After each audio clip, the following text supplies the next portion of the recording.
আজকের এই দিনটাতে তুমি আলোর প্রদীপ হয়ে এসেছিলে আমাদের ঘরে, আশার ফুল হয়ে ফুটেছিলে, তাই তো এই দিনটাকে শয়ন করে রেখেছি। আমি এসে গেছি গো পার্ট 2 নিয়ে। গতদিন যারা ব্লগটা দেখেছো তারাই বুঝতে পারবে। আবারও বলি, তারিখটা ছিল 6 তারিখ বৃহস্পতিবার। সন্ধ্যাবেলায় সবাই বেলুন নিয়ে ব্যস্ত ছিল, আমি একটু অন্য কাজে ব্যস্ত ছিলাম, তো আমি একটু ভিডিও করার জন্যই নিচে এসেছিলাম। আরে বাবা, আমি এসেছিলাম বলেই তো তোমরা একটু দেখতে পেলে আমাকে, আর সেই সুযোগে গুলো বাবুকে পেলাম। আর বেলুন নিয়ে এইভাবে খেলা করতে আমারও খুব ভালো লাগে গো। ছোটবেলায় আমিও প্রচুর খেলেছি, আমার ভীষণ প্রিয় ছিল বেলুন। যাই হোক, নিচের ডেকোরেশন কমপ্লিট হয়ে গেছে, আমি ওপরে চলে এসেছি। তো আমি একটু সাজবো, সেই কারণে এসেছি। তার আগে মেয়েকে রেডি করিয়েছি। এই দেখো বনশ্রীর লুকটা একটু দেখে নাও। আর আমার কি হবে আমি নিজেই জানি না। আসলে আমি সবাইকে সাজিয়ে দেবো, তারপরে আমি রেডি হব। তবে বুঝতেই পারছো ব্যাপারটা কেমন হবে। কি হয় বলো তো, সবাইকে রেডি করার পরে না নিজের আর এনার্জি থাকে না। তো চলো কেমন সাজগোজ করেছি সেটাও দেখাবো। আমরা একটু ঘরোয়াভাবেই ডেকোরেশন করেছি এবং আয়োজনটাও করেছি। এখানেই কেকটা কাটা হবে, একটু ভুল বলে ফেললাম, তো অ্যাডজাস্ট করে নিও তোমরা। আর এই দিকে দেখো, এখানে পিঙ্কির সব বান্ধবীরা চলে এসেছে। প্রথমে না ভেবেছিলাম পার্লার থেকে লোক আনবো, তো পরে আবার কি প্ল্যান হলো, সামনে আবার মেয়ের বার্থডে আছে, তখন দেখা যাবে। এই করে প্ল্যানটা চেঞ্জ হলো। আর এখনো কেকটা কাটা হয়নি। আর এই দেখো বলে কয়ে এই নিচে আসলাম আমি। দেখে তো বুঝতেই পারছো পেতনি লাগছে, কিচ্ছু করার নেই। পরে বললাম না, এনার্জি থাকে না। আর এখানে আমি মেয়েকে দিয়েছিলাম ফটো তোলার জন্য, ও ক্যামেরা করে বসে থাকলো। ভালোই হলো বলো, আমারও একটু সিন হয়ে গেল। আর এইদিকে সবাই বসেছিল, কেক কাটা এখনো হয়নি, এটা ওটা খুঁজে বেড়াচ্ছে। আর আমি একটু ফাঁকে ক্যামেরা করছি।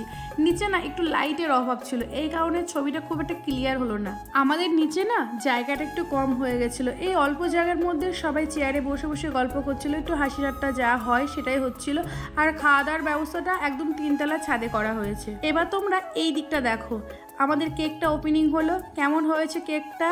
সৌম্যদীপ বর্মনের কেক, অবশ্যই কমেন্ট করে বলবে কিন্তু কেমন হয়েছে। আর ইনি হচ্ছে আমাদের পিঙ্কি রানী, মানে সৌম্যদীপের মা। তোমরা যারা ওকে চেনো তারা তো চিনিয়ে গেছো, যারা তোমরা চেনো না তাদের চিনিয়ে দিলাম। 5 বছরের বার্থডে এবার সৌম্যদীপের, তাই মোমবাতিটা ওর জেঠুই বসালো। আসলে কি বলতো, ওর জেঠু ঘরের ভেতরে কাজ করতে পারেনি, বাইরের কাজগুলো বেশি করেছে, তো সুযোগ একটু পেয়েছে আর কি ছাড়ে।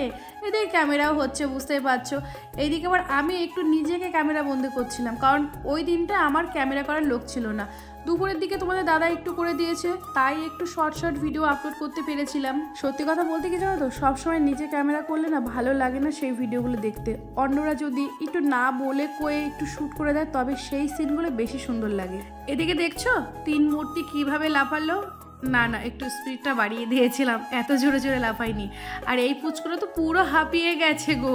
বার্থডে মানে কিন্তু বাচ্চাদের ভীষণ আনন্দের বিষয়। আমাদের সময় ছিল না গো এত বার্থডে সেলিব্রেশন করা, আমাদের আর বলো না কিভাবে কেটেছে। সে যাই হোক গা, আমাদের 3 কাল গিয়ে 1 কাল আছে। এখন আর চা পা বলে কিছু নেই। আর কদিন পরেই শুধু মেডিসিন লাগবে শরীরের জন্য, মনের চাহিদাও নেই, কোনো কিছু কেনার ইচ্ছাও নেই। এখন শুধু বাচ্চারা ভালো থাকলেই বেশ ভালো। তাই তো আমি ঈশ্বরের কাছে প্রার্থনা করি, সৌম্যদীপ তুমি অনেক বড় হও, মানুষের মতো মানুষ হও, বাবা মার মুখ উজ্জ্বল করো। আর বম্মা যখন বুড়ি হবে তখন একটু মেডিসিন এনে দিও। তোমার তো দিদি ভাই, আমার তো একটাই কন্যা, সে তো চলে যাবে শ্বশুর বাড়ি।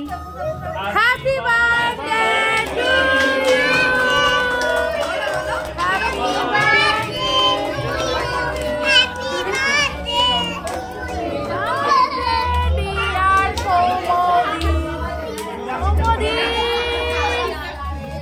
সৌম্যদীপ।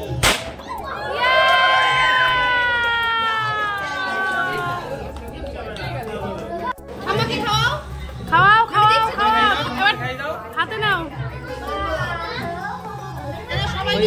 ছিলকাও ইয়েগুলো দেখে নিয়ে এরকম বুঝলি ওর উপর পড়েছে তো।